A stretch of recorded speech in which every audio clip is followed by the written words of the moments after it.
El presidente colombiano Gustavo Petro suspendió los diálogos de paz con la guerrilla del ELN, a la que acusó de cometer crímenes de guerra por una confrontación armada con una disidencia de las FARC que dejó más de 30 muertos, entre ellos un bebé de tan solo 9 meses, según la Defensoría del Pueblo.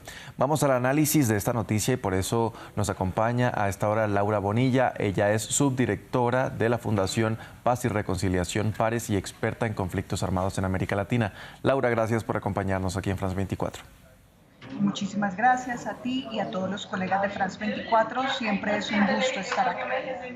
Laura, primero, ¿qué se sabe de los crímenes cometidos en el Catatumbo? ¿Por qué el gobierno los calificó como crímenes de guerra?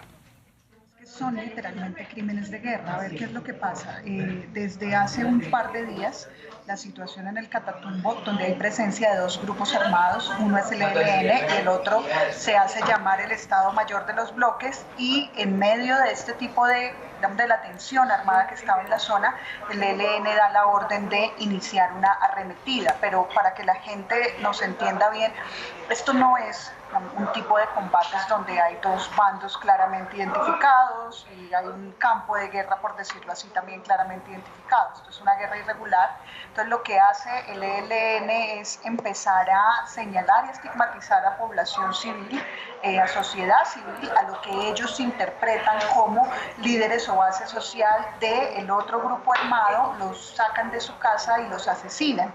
En eso, por ejemplo, han asesinado a 5 firmantes de paz que habían firmado el acuerdo de paz con el 2016.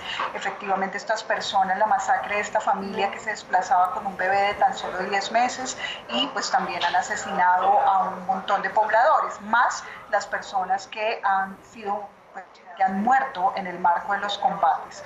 Hoy también, durante el día, los profesores tuvieron que salir de la zona, se desplazaron en motocicletas llevando banderas blancas, o sea, todos los docentes están abandonando la zona, y pues esto es literalmente la descripción de crímenes de guerra, de violación al derecho internacional humanitario, de desconocimiento del principio de distinción entre combatientes y civiles, lo que es una situación muy grave, y se entiende la decisión del presidente Petro.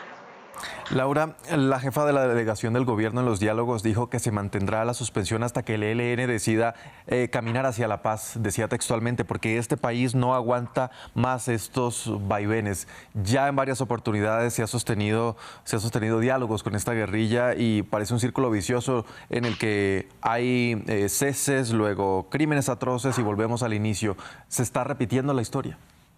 Desafortunadamente, digamos que los colombianos en estos 2 años tuvimos unos atisbos de esperanza porque la mesa había avanzado en varios acuerdos y fue lo más lejos que se ha logrado llegar en negociaciones con esta guerrilla, que es la última guerrilla de ese ciclo de violencia, insurgencia contra insurgencia, pero es clarísimo que el ELN está cerrando de un portazo la puerta de la paz, y lo que está abriendo es la puerta de una confrontación armada, mafiosa, que cada vez está más degradada, pues donde al Estado colombiano no le queda otra opción que priorizar la protección de la población civil, que es su función constitucional. Entonces, desafortunadamente, pues yo entiendo la esperanza que pone la comisionada Vera Grave, pero es muy difícil que el ELN cambie su postura.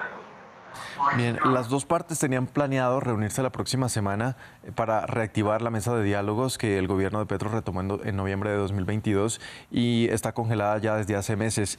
Laura, ¿podemos definitivamente afirmar que fracasó el proyecto de paz total del presidente Gustavo Petro?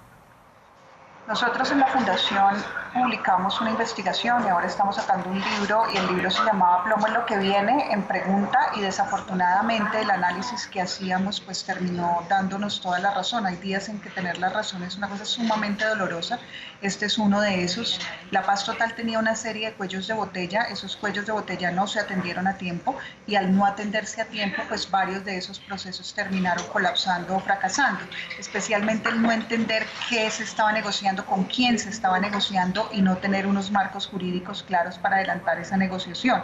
La improvisación no fue una de las mejores decisiones que tomó el gobierno Petro en esta apuesta de paz total.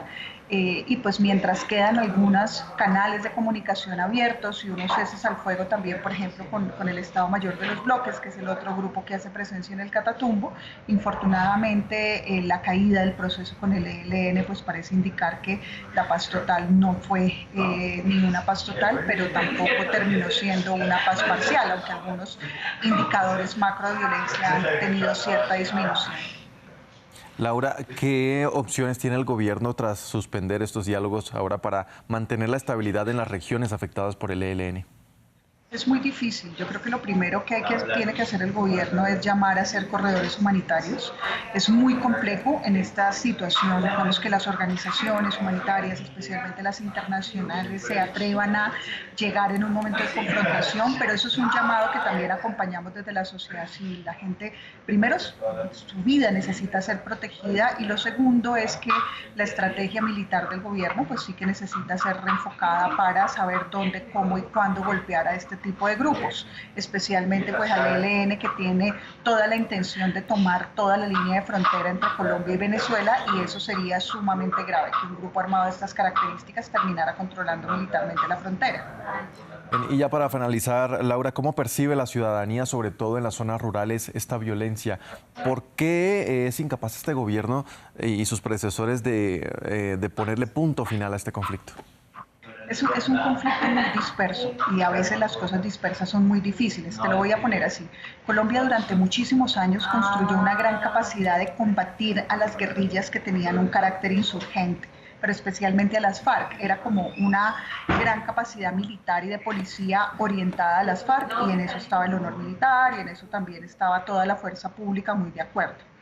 Cuando ocurre el proceso de paz con las FARC y tenemos un nuevo ciclo de violencia, la capacidad de nuestras fuerzas y la capacidad del Estado para entender primero y segundo adaptarse a las nuevas condiciones del entorno, pues es mucho más difícil. Entonces ya no tienes un ELN que vive en grandes campamentos, tienes también una frontera muy porosa.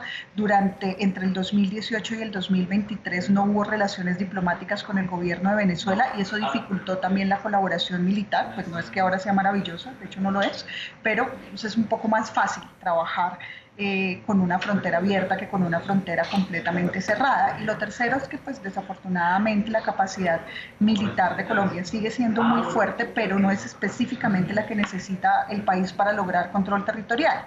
El control territorial en muchas de las zonas tiene más que ver con policía, y en esto pues la presencia de actores armados mafiosos cada vez más enfocados en extraer rentas del territorio con menor arraigo, pero que tienen un gran control territorial, pues es un problema gravísimo. Y a eso le puede sumar el problema de crimen organizado, que ya no es solamente de Colombia, sino también de América Latina. Entonces, combatir estas guerras de hoy pues cada vez nos requiere mucha más cooperación.